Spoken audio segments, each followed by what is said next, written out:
Hey everyone, welcome to Redefining HR. I'm your host, Lars Schmidt, and today I'm thrilled to be joined by Steve Cadigan. Steve is an author, he is a talent hacker and advisor for Cadigan Talent Ventures, and he's a lot more. And over the next 30 minutes, we're going to be getting into a lot of that and the journey of writing a book and so much more. So Steve, thanks so much for coming on the podcast. I'd love to have you just open with an introduction. Sure. Well, it's great to be here, Lars. And man, I can't imagine a more dynamic time for us to be talking about the future of work, what's going on. And it has been, over the last 2.5 years, probably the most exciting time for me and the work that I do, helping leaders and organizations rethink building better talent strategies. And I know that you're in the same universe. And we were talking off air just how dramatically fun it's been, but also really hard for a lot of organizations. Yeah, I mean, it's such a dynamic time, and I think we both have the benefit of kind of being on the outside looking in, right? We're no longer in operator roles ourselves, so we can we can look at it through that lens, which allows us to kind of maximize the good and the potential because we're not necessarily as directly impacted by the negative and hardship and burnout that our CPO colleagues are facing right now. And, I'd love to, you've been an operator. I want to get into your career at LinkedIn and some of the things you've done. But, over the course of your career as an operator, as an advisor, as a speaker, as an author, right, you've had many different lenses into the evolution of work itself. When you kind of look at work, the world of work today, and kind of contrast that with the world of work that you came into in your career, what are some of the most significant shifts? Probably the biggest thing, Lars, and this has really become much more clear to me in the last year or two, is that the pace of work has just accelerated. The pace of change, the pace of needing new skills, the adoption of new technologies and processes has really put a strain on how organizations are designed. For example, I think most companies that I'm working with and that I used to work with were really designed for a much slower pace of work. Production cycles that take years from design and development and production and testing to shipping. Now, in some cases, there's so many businesses that takes a few hours from someone's brain to the website. But yet we still have these models of org design and structure around how we think about recruiting and performance management and org design and communication and culture that were built for a much slower pace. They were built for much less turnover. And I think that's probably the biggest thing, that's the first thing that comes to mind. The second thing that comes to mind is I am so happy that I am out of the world of operator role now that social media and your employee having so many vehicles to be able to express their happiness or frustration than ever before. I mean, I can't imagine how hard that is for leaders today because your employee is a public relations department. And that's a different relationship that you have now, right? With your staff, because what you're doing, what you're saying, how you're leading is immediately getting spun out through your employees to various sites around the world. And that's not something I had to deal with. Yeah, it's so interesting you say that because I think when you look at how what I consider to be kind of leading CPOs today and how they operate, a lot of them are masterful at social media. So like you have the risks that you mentioned. Obviously, it takes one disgruntled employee to take that to social media, right or wrong, and kind of air grievances. But it's also such a unique opportunity, I think, for people leaders to engage with their employees and their teams on social media. And I think there's some CPOs that really nail that. And I'm in awe when I watch them work, especially on platforms like LinkedIn, to just see how they're just regularly responding to their employees, encouraging them, congratulating them, and just, celebrating them in ways that, prior to social media, you just didn't have that same level of access. So it's really interesting to see kind of both sides of that evolve. That's right. It's almost like performance appraisals used to be my conversation with you, employee, and that's it. Now it's I can give kudos, I can reinforce and share the world, show my leadership style in the course of giving you praise and also having other people recognize my leadership style maybe a little bit more. You're absolutely right. It's super fascinating. And on that subject, one of the really interesting trends that I've seen that is organizationally impacted by this new world of social media is that public relations, think about this, used to sit under marketing, right? Most firms had a PR head, under marketing. And we had this really interesting moment. And this is just, in the last decade when I was at LinkedIn, we had a head of PR, Shannon Stubo-Brayton, who's amazing. And she was about ready to go out on maternity. And she said, hey, when I come back, I want to be reporting to the CEO. Is that something we could have a discussion around? And so she'd mentioned that to Jeff Weiner, the CEO at the time. And so Jeff and I met, and he said, Steve, okay, let's talk about this. What are the three biggest things that have happened to LinkedIn in the last, 4 or 5 years? I said, well, we had President Obama visit, we had an IPO, and we had a hacking episode. He goes, are those marketing issues or those PR issues? And I said, yeah, it looks like she's going to get promoted to work for you, because that's how impactful your PR and your brand is. You know this, you live it, you teach it, you consult about it, which is, your brand is your recruiting collateral, is your draw as an organization to good talent. And that's so important. And it can't be finessed as much in a greater transparent world as it used to be. So how do we think about that? Think about, we're recording this right after the Academy Awards. Think about like Will Smith's PR team, okay, that just happened. Like, how do we address this thing right now that just happened? The whole world got to see it. And so it's a big deal. It's a really big deal for organizations. And I think, in HR has always been I think in the last 20 years, the blending of marketing, brand, and HR has come tighter and tighter as the transparency has increased, right? Yeah. Yeah. And it's funny. I think, we talk about the evolution of the CPO role. And, I often use the term, the CPO kind of has evolved and expanded to Chief Pandemic Officer. And I got to give Tiffany Stevenson credit for that. That's not mine. I can't take credit for that. I heard that from her.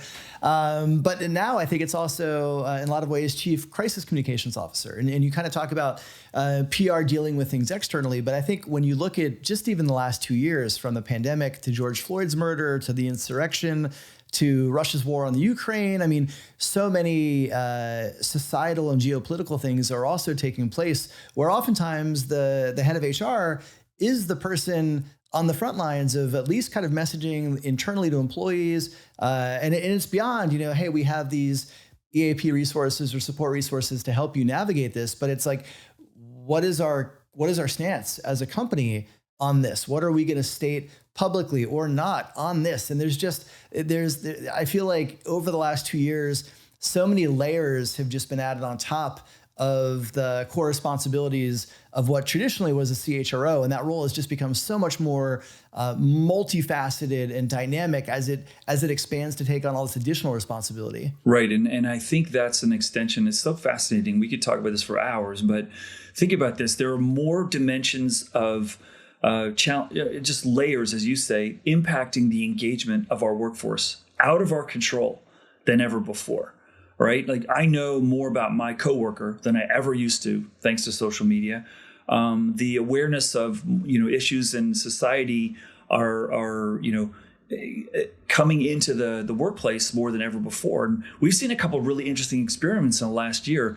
Both Basecamp and Coinbase develop policies where in response to, hey, we're really worried. I'm giving them the benefit of the doubt here because I'm not sure that I would have done these policies, but to sort of try to represent them as objectively as possible, these conversations about society are really distracting from our core obligations as a business. So we're going to set a policy that while you're here, we're just talking work. We are not going to talk about society because we're seeing that people are getting blamed, measured, judged, whether they participate in those conversations, or even if they don't participate, they're getting shamed. So we're going to say, no longer are you going to do that. And if you don't like it, here's your severance package.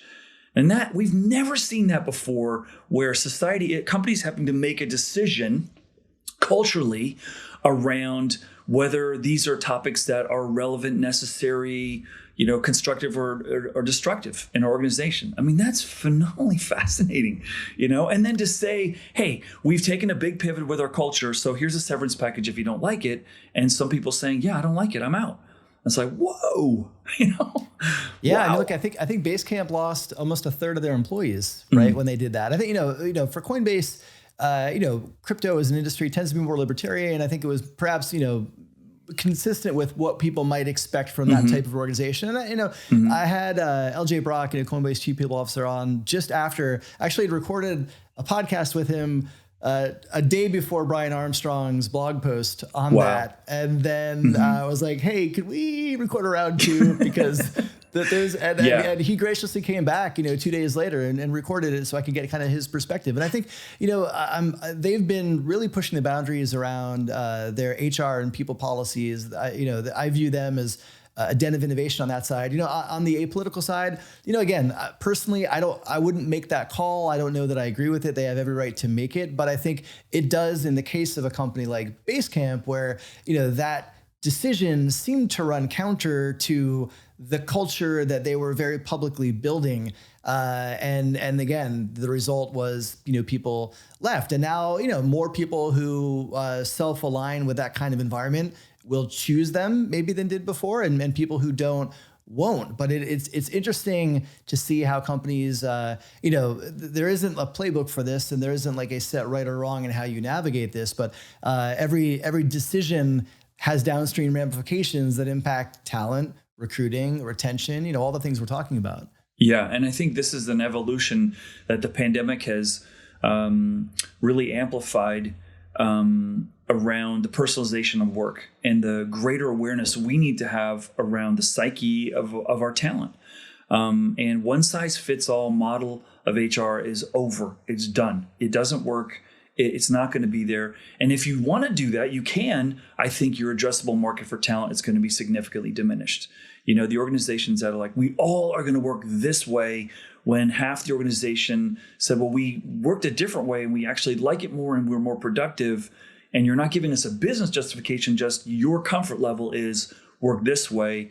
That's putting pressure on organizations to be more creative. And I think that's net, that's a really good thing. I think it's really hard for organizations not comfortable with creating value in a more remote universe to make the pivot. And that's probably where I'm spending a significant amount of my time right now, Lars, is, and check this out. In the last month, I've had 3 clients call me, and the conversation goes something like this. Steve, we're middle management in, XYZ Fortune 100 company.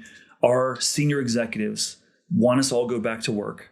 They want us to recruit faster, and everyone we're talking to doesn't want to work in an office. So we're not going to be able to meet our recruiting goals, and we don't want to go back to the office. Can you help us learn how to better influence our leadership that's not necessary? And I was like, what? You're asking me to help you frame a better argument with your leadership around, getting their comfort level up, that remote, a remote framework could be more, successful than all in person. And that's just, I was like, wow, I was really taken aback by that. I did a quick TikTok about that the other day. I was like, can you believe this is happening in these organizations? And I can, because so many leaders are not sure they can create value in this new world. And some of them, hey, there's no margin for error. Like, we can't do it because there's too much at risk. So they're going very, very slowly in making that turn. And I understand it and I appreciate it. And that's what I was trying to tell the people. It's like, they're not saying go back because they don't like you, they're not listening to you. They're afraid. They are afraid, and you need to raise their comfort level, right? And so let's talk a strategy on how you might do that. Right. How do you do that? Right. Like, I'm not looking to, pull free consulting out of you, because that's how people engage you. But because I'm sure there's listeners and viewers right now who are in a similar position, and, they may be getting pressure from their executives to, to come back to a more rigid, return to workplace plan that their employees have clearly articulated they don't want. Mm-hmm. And obviously that's a recipe for disaster from a retention and recruiting perspective. So are there any, when you think of key takeaways, like, hey, these are just some points that tend to resonate with CEOs in the C-suite around that might, cause them to rethink some of their, their ambitions around aggressively returning to an office? Sure. I mean, every organization is feeling the talent pinch right now, every organization. And I'm trying to tell them, you don't have a recruiting problem. You have a creativity block. There are so many ways of creating value without having to own an employee in an office. And so now's the moment.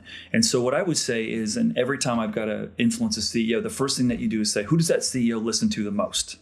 There's usually a company, for example, when I was at LinkedIn, whenever we would go something with a new idea to Jeff Weiner, would say, well, what is Salesforce doing and what's Facebook doing? And so I learned pretty quickly before I would even go in and say, well, this is what Facebook's doing and this is what Salesforce is doing, and we're not. And there must be some merit to it, because he had respect for the organizational success that they were experiencing. So that's the first thing I would do, is say, well, whose ear, who has the ear of the CEO? And I would go to those people and say, hey, do you see? And the second thing is just data. Here's the data. Every executive search firm right now that I'm speaking to is telling me the first question every senior candidate asks is, can I do this remotely? Now, it doesn't mean that it's a non-negotiable, but that's a tell. And the tell is, do I have more freedom and autonomy? Is the company more evolved in their thinking around being open to new talent strategies? And so that's important. And the biggest thing is, if you want to be able to draw the greatest talent that's out there, they're saying loud and clear, freedom, autonomy, and independence is the biggest part of their compensation stack that used to be a nice to have. Now it's right there next to base and bonus, is freedom, autonomy, and flexibility, when and where I can do my stuff. And as we talked about earlier, a few minutes earlier, I mean, the merger of home and work was a hostile takeover by the pandemic. It's here, it's happened. So let's learn how we can optimize that and start to come to the table with, let's look at some other organizations that are experiencing some success. The shortfall in the sell, Lars, is honestly, there is no benchmark now. And I'm trying to tell this to organizations, stop trying to benchmark. No one's figured it out yet. Now you want to be the benchmark. So, and that's uncomfortable, right? Because they're always, well, what are they doing? What are these people doing? A lot of people, I say, are experimenting right now. It's the era of experimentation. And this is why you and I talked about this earlier. One of the fun parts of working with technology companies is the openness to experiment generally is greater. Why? Because they're software engineers, and that's how they create. They experiment, A/B test all the time.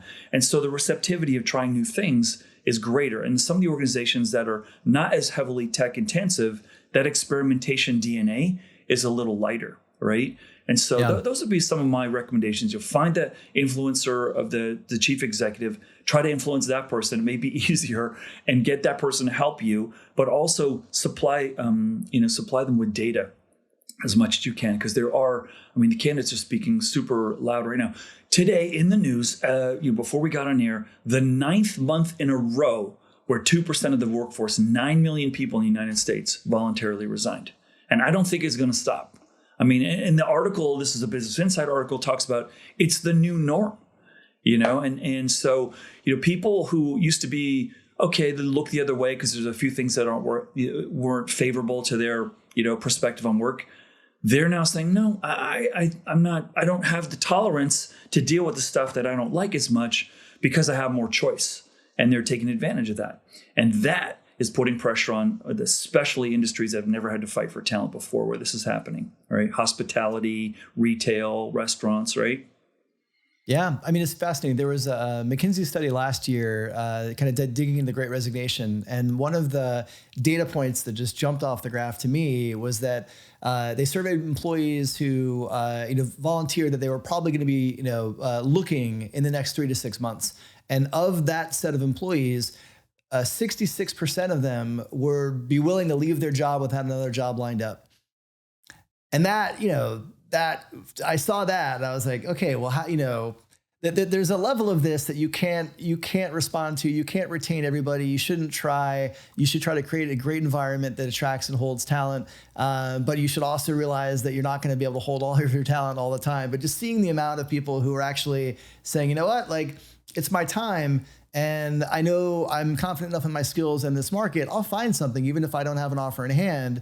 When I'm ready to go, I'm ready to go. And so, that level of willingness to depart in that scenario, I don't think we've seen before. And so it's just fascinating to kind of have that additional context into what we're experiencing.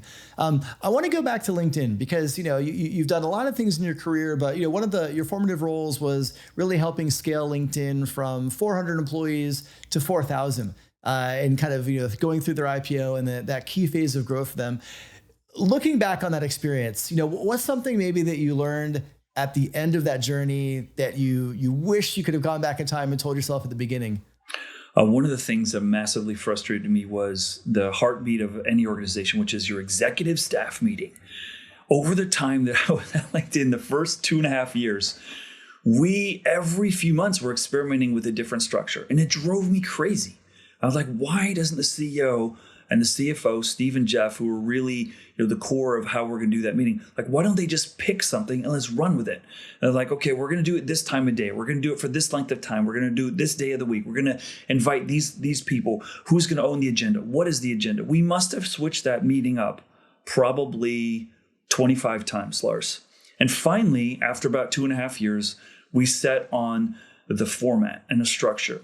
And it was phenomenal. It was incredibly helpful to us in terms of how we ran that organization.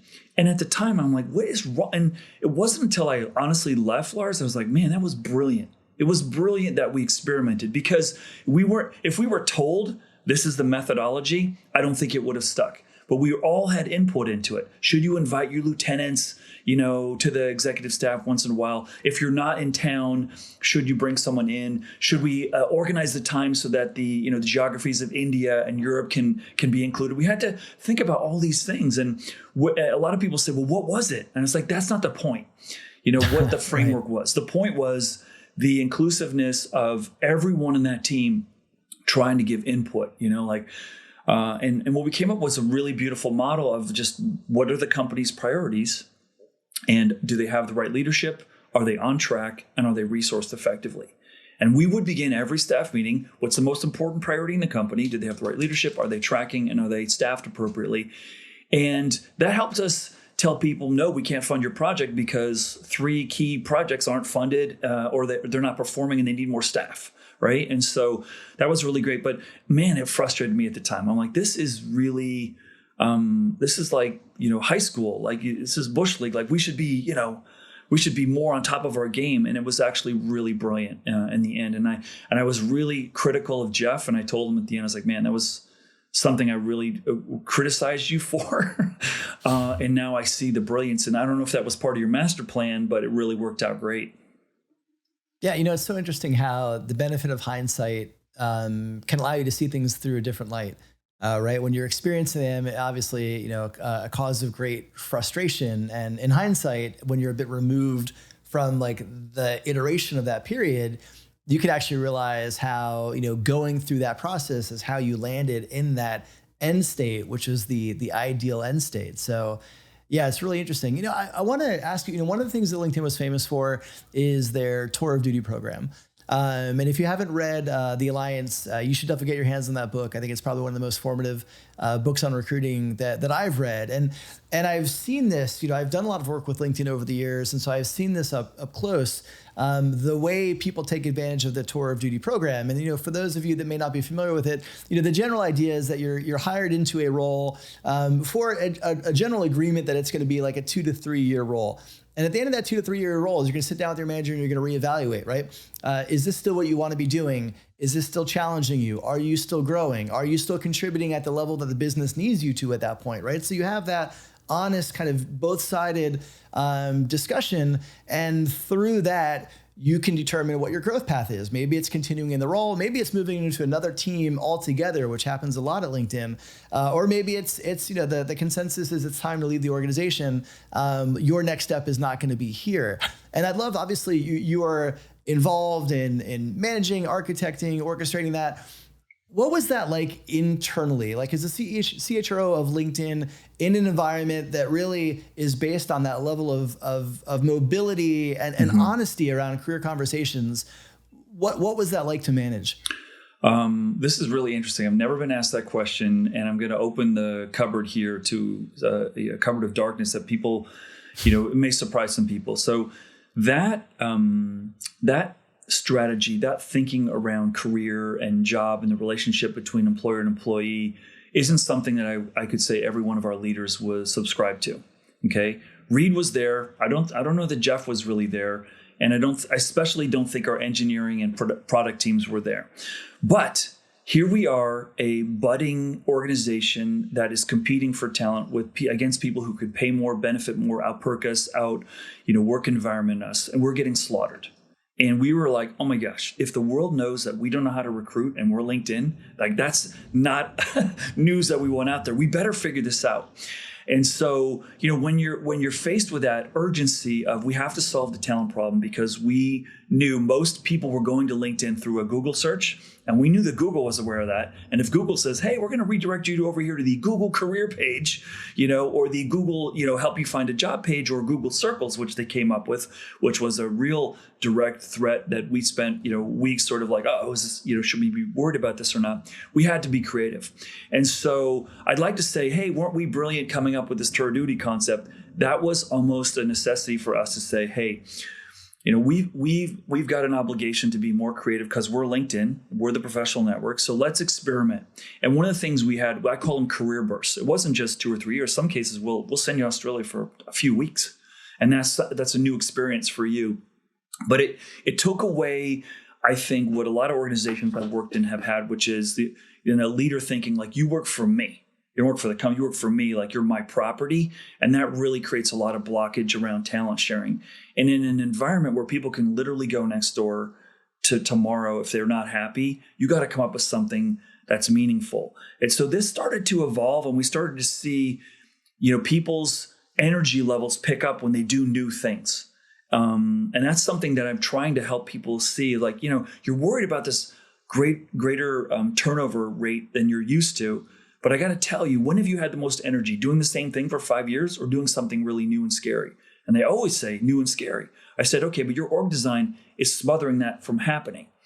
And so maybe embracing a higher velocity turnover isn't such a bad thing. So when we started to see new people doing new things and the energy compensating for maybe the lack of experience that we thought we would need in certain roles, we started to get a lot more comfortable with it, Lars. And then we also started to have leaders like Mike Gamson, our incredible sales leader, who's now CEO of Relativity.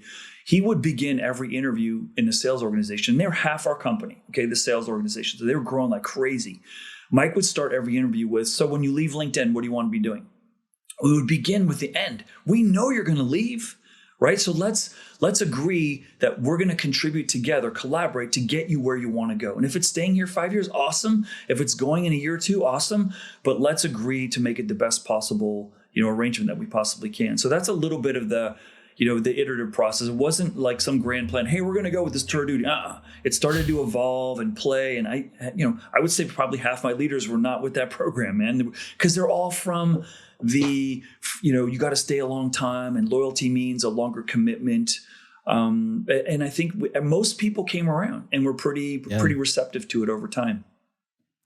Yeah, I mean, I feel like that, that setup is a good transition to Workquake, because it's around like rethinking work itself and helping, separate ourselves maybe from some of these past norms of work and tenure, and you should be happy to work in my company and my job, and again, like that ownership mentality that I think a lot of hiring managers had is hard to shake. But it speaks to the bigger kind of macro trends that you explore in the book around just like shifting from industrial era constructs of work to something much more flexible and tailored. And as we look at hybrid, and we look at looking after employees' mental health and burnout, and just so many things are on the table right now that weren't on the table 3 years ago. And as you were writing the book, like what was where did the spark for the book come from? Because I know you've been working in that, kind of vanguard and evolution of the world of work for years, but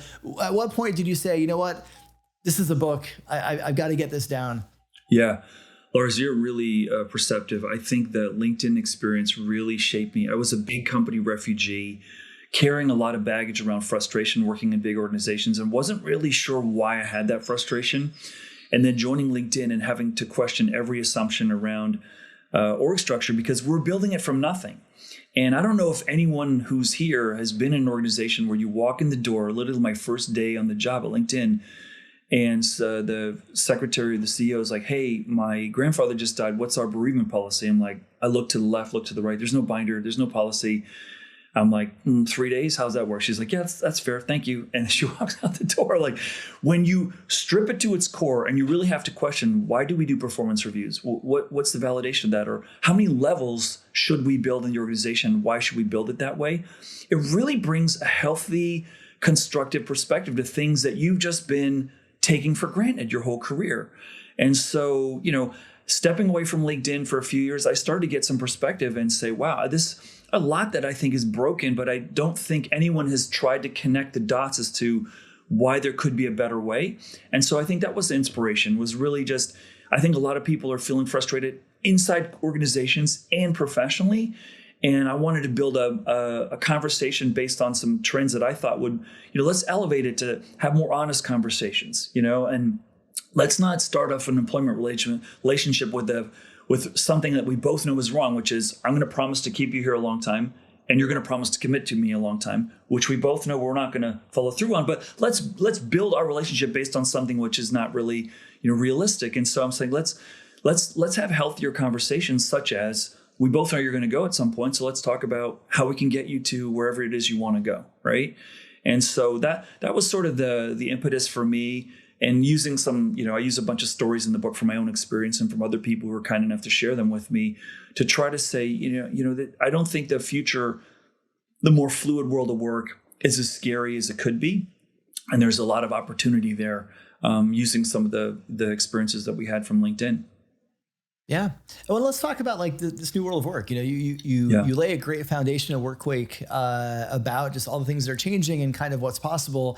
You have a lot of these conversations, as you mentioned earlier, with CEOs and business leaders who are on the front lines, and obviously CHROs and CPOs as well. When you think about this new world of work that we're building, what gets you most excited? Probably a few things. One, the greater personalization of work, the greater recognition that we have about each other. I think the massive pressure on that fact that every culture has changed. I've worked with clients that say, help us keep our culture. I said, I can't help you keep your culture. Your culture has changed. Now, what I can do is help you keep culture a competitive advantage, because you recognize it's important to you. But listen, how people communicate and where they are, that's so exciting to me. Similar to what I just said, I think it's been, everyone hit pause. Every organization, every professional has had to hit pause and revisit what's really important to them. And that's super scary for organizations. It's super exciting for individuals. But to have organizations wake up and realize, and some of them don't want to realize this, everyone's looking at their world differently. And everyone in their world is looking at their world differently, in their families, in their friendship circles. And so people are going to make different decisions. And that net is a beautiful thing, but it's really scary if you want predictable, stable, reliable outcomes using models that used to work and that don't work right now. So I'm really excited by that. It's going to be hard. Don't get me wrong. This is not an easy time. Right. But I think that where we're heading towards is a really cool place. And for my kids, I have 3 teenage boys and 2 teenage stepdaughters, and the choices that they have and the visibility to what's possible professionally is phenomenal. And I think it's only going to get better. And there's a double-edged sword with that, because with choice comes also, with greater awareness of choice comes greater awareness of, maybe I made the wrong choice, and we haven't reconciled yet. It's like, why is engagement so low when people have so much more choice and information to make the greatest career choices ever? Because we have more things we could read that make us feel maybe we made the wrong choice. And that's super hard. But yeah, there's a lot that I get excited about. And also this migration right now, which I don't have the data to firmly back up, but I know it's happening, of great talent moving to gig and moving to independent contractors to own more of their destiny. That's a really interesting thing that I think is going to net people feeling more in control of their universe. And I think that, leading to the new 4-day work weeks, or the 9 days of every 2 weeks, that creativity that organizations are going to be forced to face, I think is going to net a real positive for engagement in the long run. Yeah. I mean, it's exciting for some. I'm sure it's scary. The playbook is being written as we speak, and we're holding the pens. So it's exciting to see how it will all come together.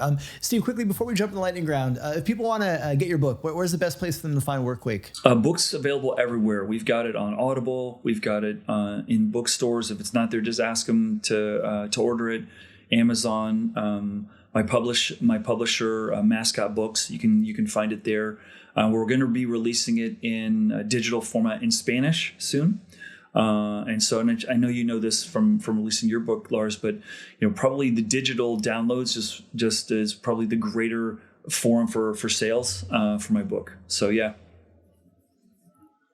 Great. Well, I really enjoyed the chat. I feel like we could go for at least another hour, but I won't do that to you. I will take you to the lightning round, just to help the audience get to know you a little bit better. So sure. We always start with music. I'm checking out your Spotify playlist. Who will I learn are your top 3 artists? Oh, gosh. Probably Billie Eilish. Embarrassingly, Neil Diamond will be on there. And the Killers are probably the 3. That is some rage. I appreciate that.